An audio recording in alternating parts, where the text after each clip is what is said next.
चला तर मित्रांनो, आज आपण बघणार आहोत विटॅमिन्स, त्यांची नावं आणि विटॅमिन्सच्या कमतरतेमुळे होणारे रोग।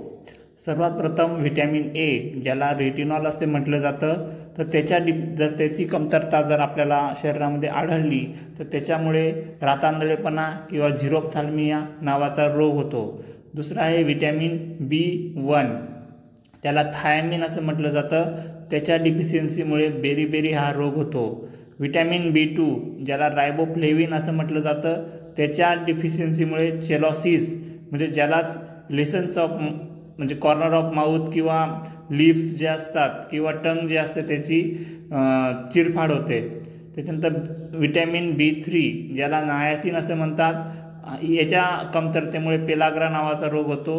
प्रामुख्याने हे अतिमद्यपानामुळे या विटॅमिन्सची कमतरता जाणवते, तर म्हणजेच त्याचा नाश होऊ शकतो।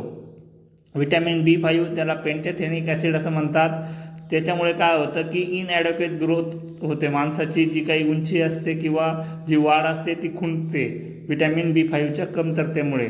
विटॅमिन B6, ज्याला पायरिडॉक्सिन असं म्हटलं जातं, त्याच्या कमतरतेमुळे मेटॅबॉलिक ज्या ॲक्टिव्हिटीज असतात, चयापचयाच्या ज्या क्रिया असतात त्या थांबतात।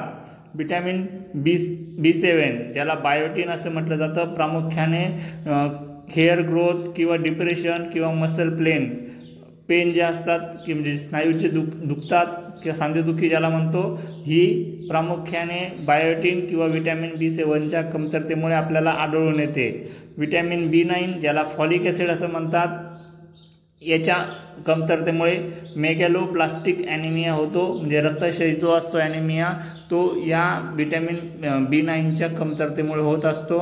विटॅमिन B12, ज्याला कोबालामाइन असं म्हटलं जातं, याच्यामुळे अॅमिनो ॲसिडचे जे काही कोएन्झाईम असतात त्याच्या जे काही मेटॅबॉलिक ॲक्टिव्हिटीज करतात, त्या मेटॅबॉलिक ॲक्टिव्हिटीज या विटॅमिनची जर कमतरता असेल तर त्या मेटॅबॉलिक ॲक्टिव्हिटीज थांबून जातात आणि ज्या काही लाल रक्तपेशी असतात त्याचे मॅच्युरेशन पण होत नाही, त्यामुळे पर्नेसियस ॲनिमिया नावाचा रोग हा विटॅमिन B12च्या कमतरतेमुळे होतो। विटॅमिन C, त्याला ॲस्कॉर्बिक ॲसिड असं म्हटलं जातं, जनरली याच्या कमतरतेमुळे स्कर्वी नावाचा रोग होत असतो आणि याचं जर उत्तम उदाहरण जर बघितलं तर सायट्रस फूड्स वगैरे हे विटॅमिन Bचे स्रोत आहेत।